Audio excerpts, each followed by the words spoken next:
Working. Here we are, live again. Morning, afternoon. Hello. Happy Friday, everybody. Thank goodness it's Friday. Yes. Even though I have to work tomorrow, I am pleased it's Friday. I think that happened last week as well. No, last week was the last week. I didn't work before I finished for Christmas. The week before that I worked. Oh, okay. So every weekend now up until the 17th I worked. Okay, fair enough. Wow. Yeah. I know. Wow. Why do I do this? Yeah, well, I'm doing behind the scenes stuff on the weekend. I don't actually see clients on the weekend, but I do behind the scenes stuff. So welcome everybody to Friday afternoon. Let's get started. We're going to talk about trust today. That's a nice big juicy topic to dive into. And it seems to be, perfect timing, it following on from our conversations about fear, control and personal freedom. Yes. Because trust has a lot to play. Yes, it does. In each of those. So before we dive into this juicy topic, I'll just do our usual acknowledgement, shall I? Yes, please. Yes? All right. You do it so well. Oh, well, thank you kindly. So I'd just like to take these few moments here at the beginning to pay my honour and respect to the elders, past, present and emerging, to give my heartfelt thanks and gratitude to the Larrakia people for their generous sharing of this beautiful country that I live and work on. And I seek to do spirit work here in alignment and perfect harmony with the existing deep spiritual connection of this place, for healing and enlightenment of all. Thank you. So here we are, Friday afternoon. Yes. And we're talking about trust. And if you happen to pop in live while we're having a chat, drop your name in the comments, say good day. Yes. Let us know that you're here. If you're joining us on the replay, pop hashtag replay in and let us know where you're tuning in from. And ask any questions that you have. If we don't catch them live, we'll definitely come back through and check through the comments and answer your questions there. So let's talk about trust. Okay. I trust you to talk about trust. Indeed. I trust you too. Oh, well, there you go. So, all right. Well, I was going to start with, how do we know what trust is? So is there anyone that we trust? Are there people that we trust unconditionally, implicitly? Do we know how that feels? Are there things that we trust? Do we know how that feels? And I think if we can look at the things in our own reality that we know about now, it makes it easier. It makes it easier for us to know how that feels, and therefore how trusting the universe can feel as well. Because it's not different. It's just trusting something else. And when we do trust the universe, it then becomes something that it makes our life so much easier to do.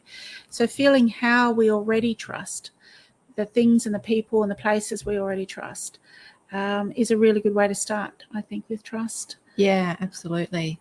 And I think, there's an understanding embedded in trust that it's a complete and absolute thing. Yeah, you either trust or you don't. Yeah. And certainly when it comes to trusting in the universe, I think that we often make the error of coming into that relationship of trust in the universe with a kind of skewed or slightly unclear sense of trust, insofar as we might have a specific outcome in mind and we have an attachment to that particular outcome. And so we might find ourselves saying, I trust the universe so long as it shows up like this. Yeah. And if it doesn't show up like this, then the universe has let me down and I lose trust in the universe. So I think that's really important that, what you said right at the beginning there is to tap into, well, what do I already trust in my life that has proven to be sound, rock solid, 100% trustworthy, if you like, so that you can have that experience of what that's like, so that when you do start putting trust into more nebulous areas that are harder to comprehend, I think, then you have that body felt experience to draw on. Yeah, I think the body stuff is really important to remind us of those things we already do trust, to help us to make or to make that leap to trust the universe. And also, I think in trusting the universe, we are letting go, in truly trusting the universe, we are letting go of that need to control the outcome. So in trusting the universe, we're actually trusting that the universe will present for us in a way that it needs to happen, whether we think that it should happen that way or not. So trust is not just about going, I trust the universe. It's also about relinquishing or surrendering our need for control and allowing for things to evolve the way that they're supposed to.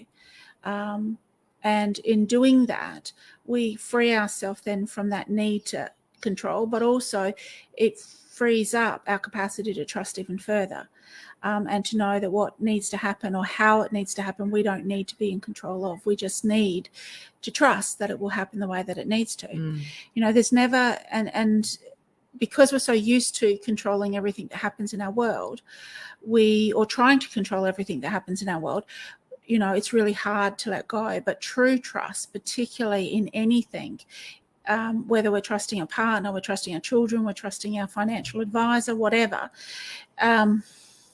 true trust is about letting go. It's about surrendering to what is and allowing and acknowledging that what is at this moment is what it needs to be. And when we're actually doing that, so when we think about the things we already trust, and that in fact that is what we're doing and that's why we trust them, it then becomes really easy to step up and recognize that we can let go and trust the universe as well, because the universe, we're a part of the universe anyway. Hi Jude, thanks so much for joining us. Jude Sparkle has just been doing a little mini 3-day program with myself and Tamala. Well, actually Tamala is obviously the one who facilitated it and I participated and Jude was there. So thank you for joining us, Jude. And that's a really interesting statement you've put there. I wonder if the universe trusts in us. So that there's a very fine distinction there, isn't there, between trust us and trust in us.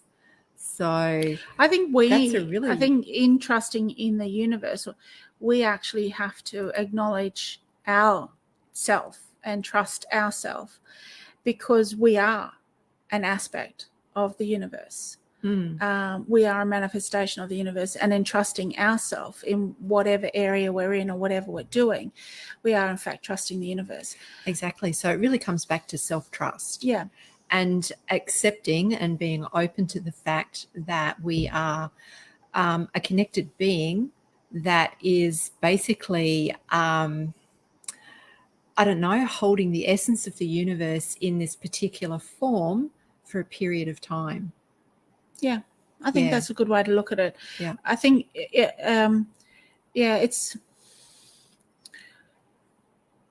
I find it, I've been thinking about this all week, because I find it, a lot of this stuff for me is innate, and I find it really hard to communicate effectively enough, because I just already know, I already trust.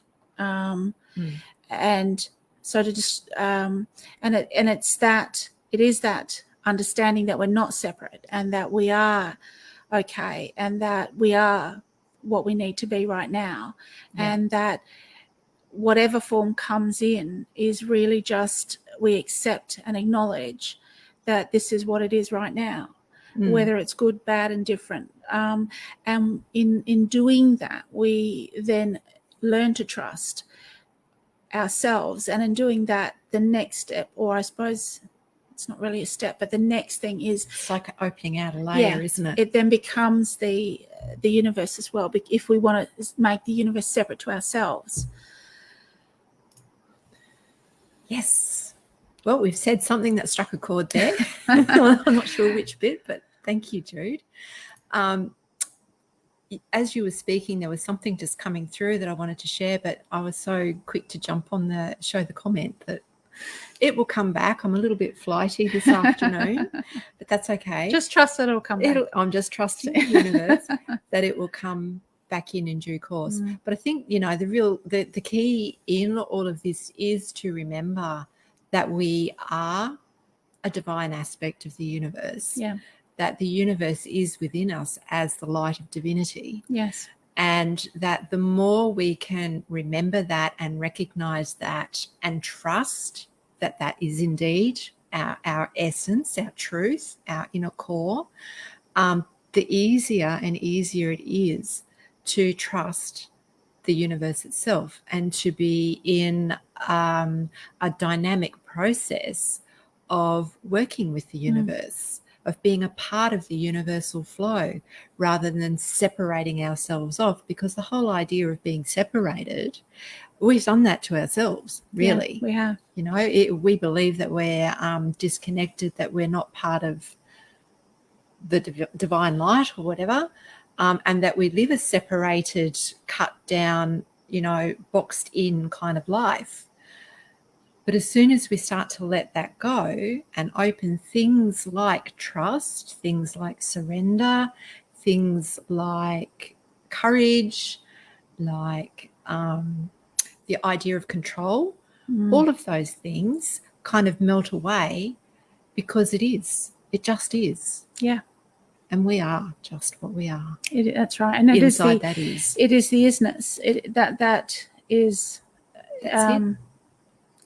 all we need to recognize, all we need to acknowledge.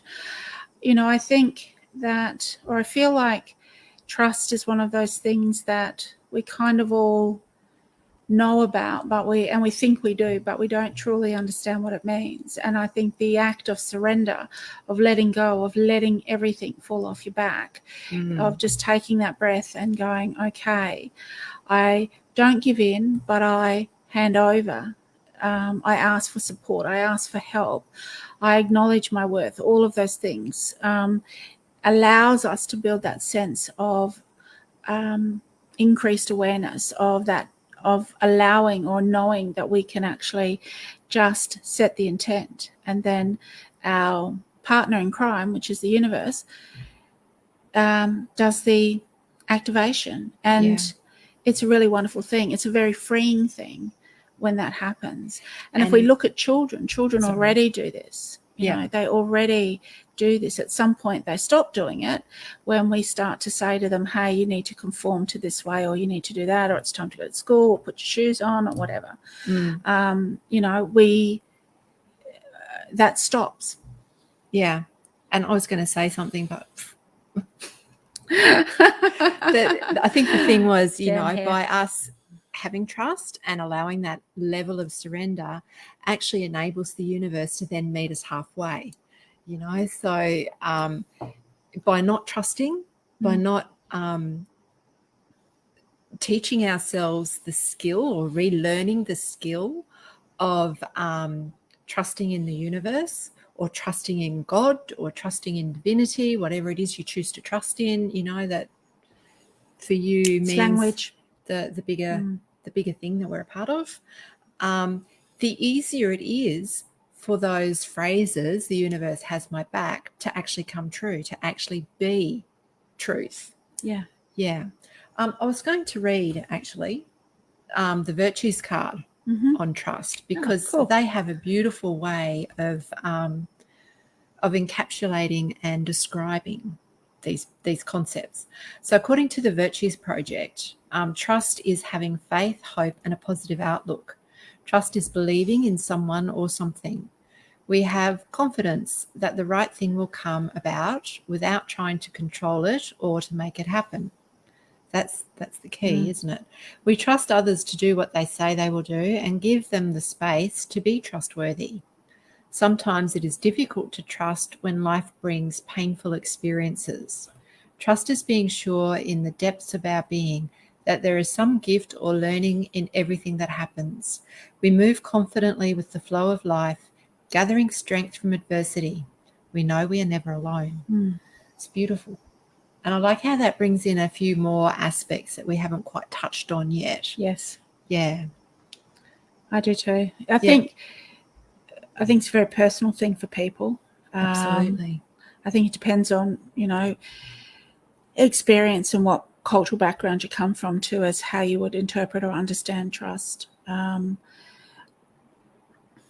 think, in it being very personal, that makes it quite individual for each individual person. But the overarching aspect of it is, I still think, is that ability to surrender and allow help and support, which is what a lot of us struggle to do. Absolutely. Very much so.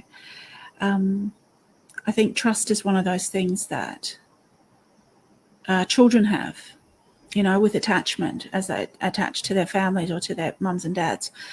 They automatically just trust.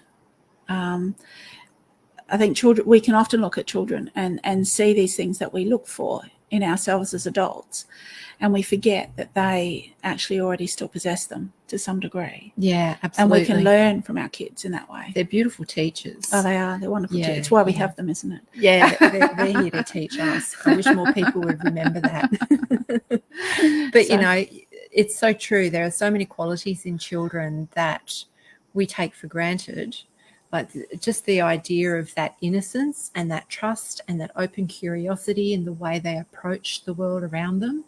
These are beautiful qualities for us to recapture and to pull back out of the cupboard and shake out the mothballs and really bring them back into light. These are the things that help us lighten ourselves, on that path to enlightenment. These are the things that really lighten the load for us if we're able to recapture that wonder, that sense of joy, the curiosity, the openness to exploring.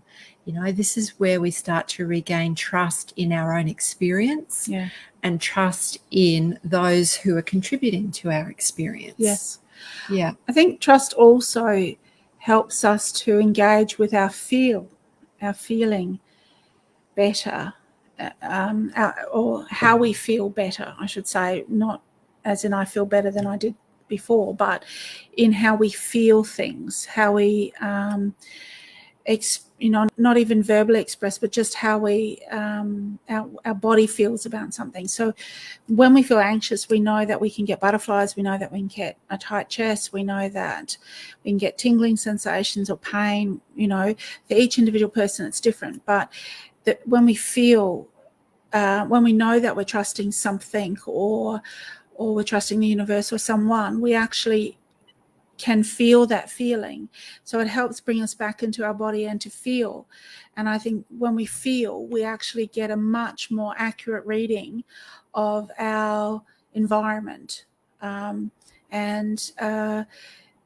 how we're living and what we're doing and whether we're in our flow, whether we're following our passion, and whether we're on that lie floating down that river.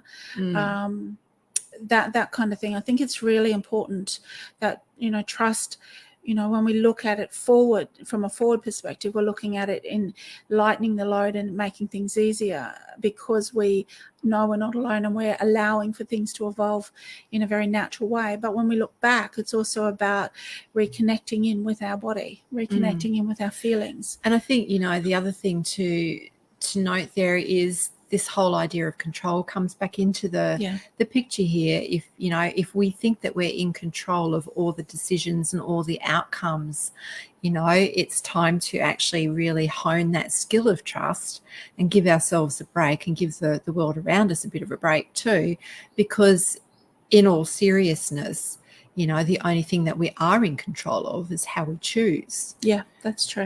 So by developing the skill of trust and loosening that grip of control, that idea, that disillusion of control, we're also freeing ourselves and providing ourselves with more personal freedom, with more opportunity to choose. And potentially more physical energy, because there's an awful lot of energy goes into trying to control every little thing that goes on in our world. Oh, yes. Yeah. So that, and I think that freedom also allows for more creativity. It allows for things that we perhaps thought we couldn't do because we're too busy or we're this or we're that.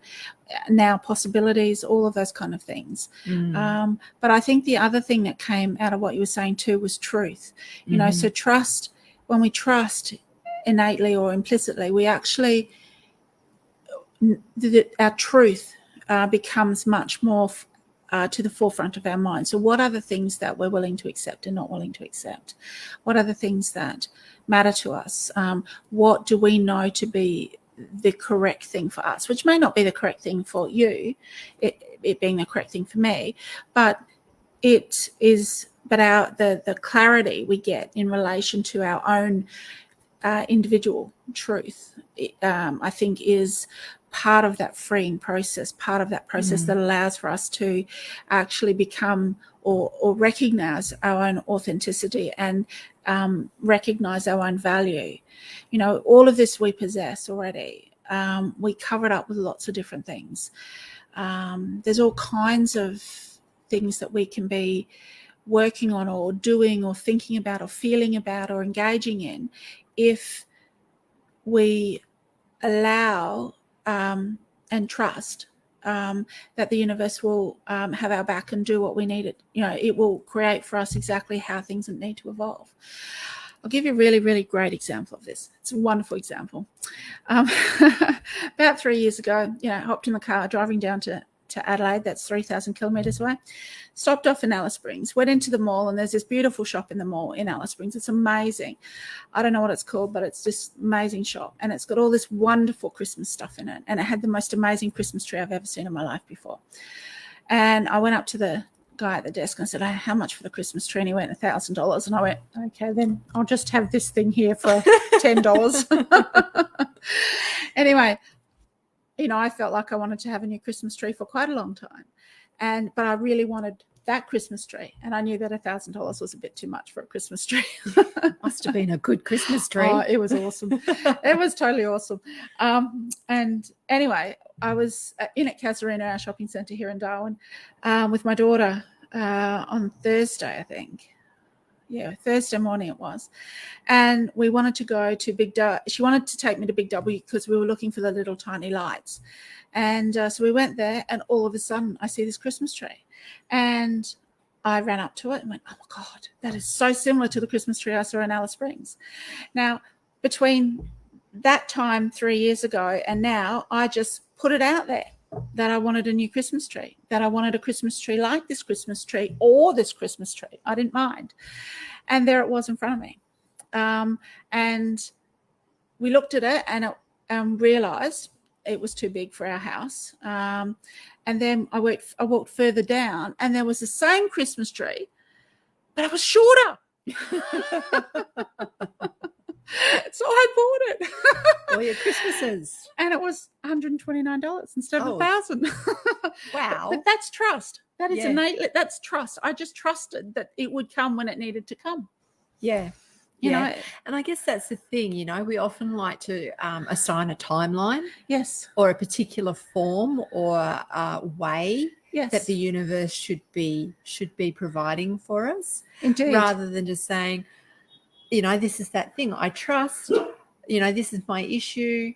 I trust for the resolution to appear in perfect timing. Yeah. Or whatever it is. Or in a timely manner. Completely letting it perfect timing, divine and letting timing, it go. Whatever it is. You know, letting go of the linear time, letting go of exactly what it is, letting go of everything. But the fact that I wanted a Christmas tree that looked like that.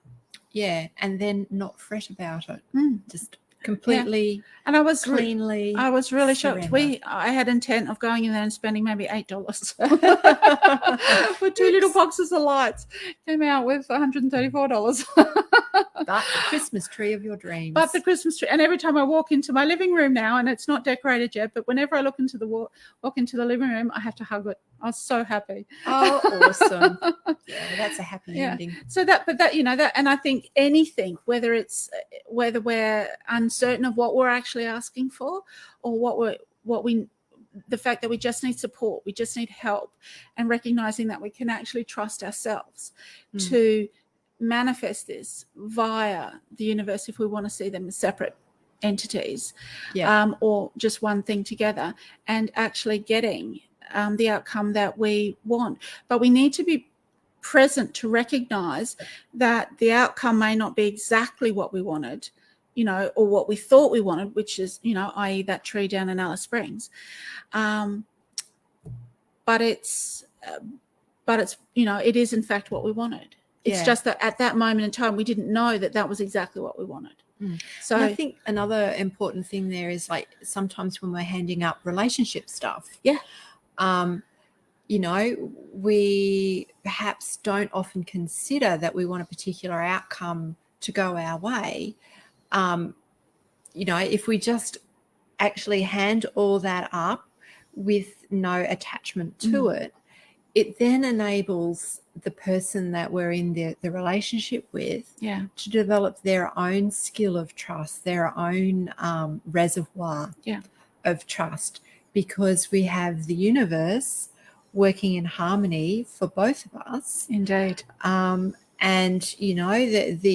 the fact that one half of the equation has done this action enables the other half of the equation, or invites the other half to do something similar. So by empowering ourselves to be full of trust and to be at peace and acceptance with whatever the outcome may be, because we know the universe has met us halfway and given us what we actually need, then we're enabling that for the other half of the equation. Indeed. Yeah. And what we often think want and need are different things, but in fact they're not. They're just two separate words that mean exactly the same thing. It's just in different context.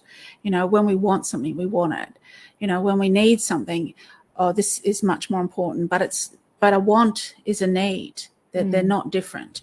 So I think it makes it much easier to use the less language possible, and just to allow it all to happen. I think that's a wonderful way to do it, and we all can. And Linda and I have our Reiki master, Jan, who's not with us anymore on this plane, but she used to say, fake it till you make it. And I used to laugh and think, oh my God, but you know what? It's true. Fake it till you make it. Give it a go, see how it feels. You might find initially that you're not manifesting, or things you're not 100% trusting. You might recognize that you need to take a few steps back and look at the intent that you're setting. Are you letting go? Are you surrendering everything and allowing for things to just evolve the way that they need to evolve? And slowly we get better at riding that bike. Of trusting, and we really practice. Really do. And it's just the practice of doing it, and it's different for everybody. It's how we feel is the beginning part of how we trust. And so we come back, I think, always to what is it that we already trust. And I must admit, there's not a lot in the world sometimes when you look at the news that we actually do trust, but in essence we trust humanity. Don't we? Yeah, we do. We trust the planet. We trust ourselves. We trust our partners and our children and the people we're emotionally connected to. So we start there, and then we work our way through and go, okay, well, I'm going to hand this up to the universe and see what happens. But be present, stay in the present moment and watch and look, because sometimes the universe presents us the answer, but in the most oddest way possible. We don't realise. And we're not present enough to recognise it. That, in fact, what the universe just did, that was the answer, you know, and we've missed it. Yeah. And sometimes it keeps hitting you in the face and you still don't get it because it isn't what you want or what you think you want. When in fact, what you're expecting. Yeah. In fact, it's exactly what you want. It's just wrapped up in a different kind of package. That's all. Absolutely. I love that analogy. I think it's especially this close to Christmas. Indeed. Yes. Yeah, of course. Yeah, I love Christmas. Christmas is a wonderful time of the year. I wanted to backtrack a little bit onto the actual body felt feeling of trust. And I think, it's very similar to some of these other opening concepts. Like when you feel trust, there's a sense of expansion, whether it's a huge sense of expansion or whether it's just a minimal sense of opening. But the more that we call in the virtue of trust and work with the virtue of trust, the more we actually feel when we're really open-heartedly in complete surrender, trusting. Yes. And that's it actually feels really good. It's, that whole heart opening stuff, doing heart coherence work gives you that physiological sensation, and then activating these divine virtues within us has a similar effect. Yeah, I agree. Yeah. Yeah. I think that's a really lovely way to put it. And I like the way that it's a very simple approach. I think feel is always a really great way to get us back into the body, but also to help us to form memories. So if we can feel something, we can remember it. And when we remember something and we form a memory, we can recall that memory, so that feeling becomes more intense. It becomes larger and bigger. And, every tiny little time that we trust, we're expanding that feeling or sensation. And I think that's a beautiful way to practice this. It's innate in all of us. It's something that we're all born with it. Yeah, we already can do. Yeah. It's part of our survival mechanism is our capacity to trust, like the fight flight is, or like eating or having teeth or going to the toilet. It's one of those things that's built into our brains to do. I think our world sometimes challenges us with what we're seeing and how we feel about that in terms of trust, but it doesn't actually change anything in relation to trusting the universe at all, because they're all just different forms.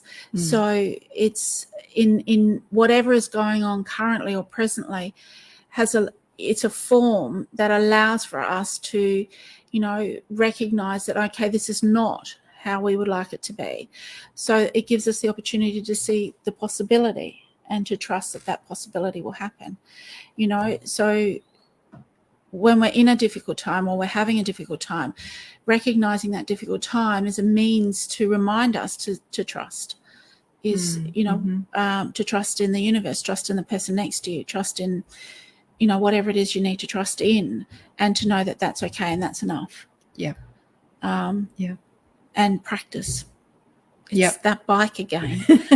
So many things to if practice. You don't ride the bike, it's the shoes. It's the tying of the shoes. Oh, tying shoelaces. Or putting your undies on the right way round. Oh, yeah. My youngest daughter always had trouble with that.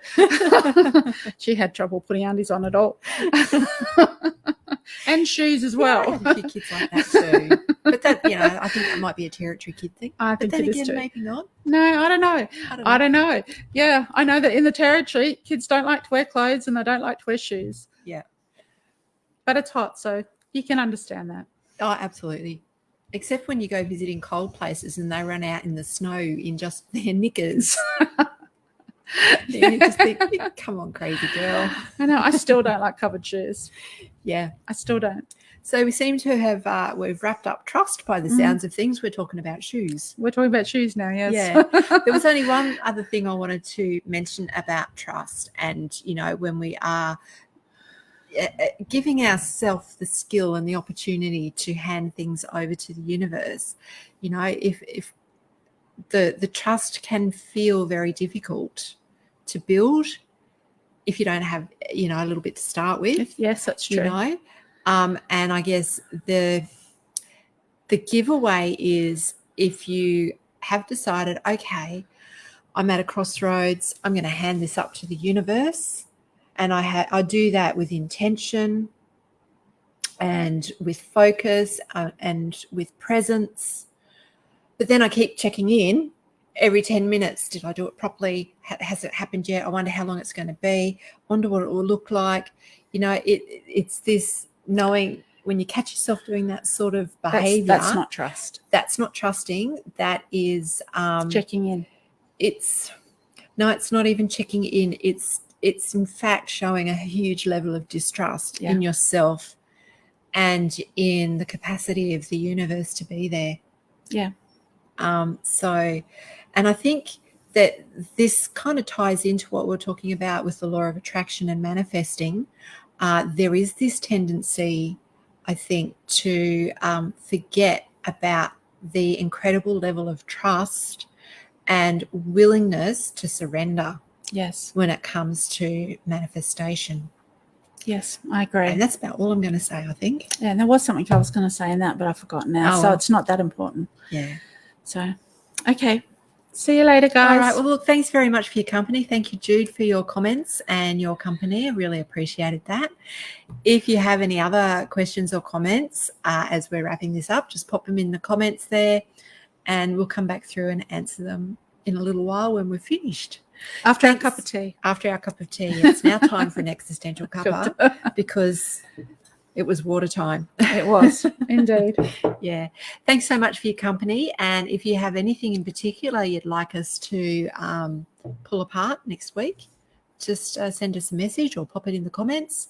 We'd be more than happy to do that. Indeed. Thanks for your company and we'll see you Bye, next everybody. time. Bye.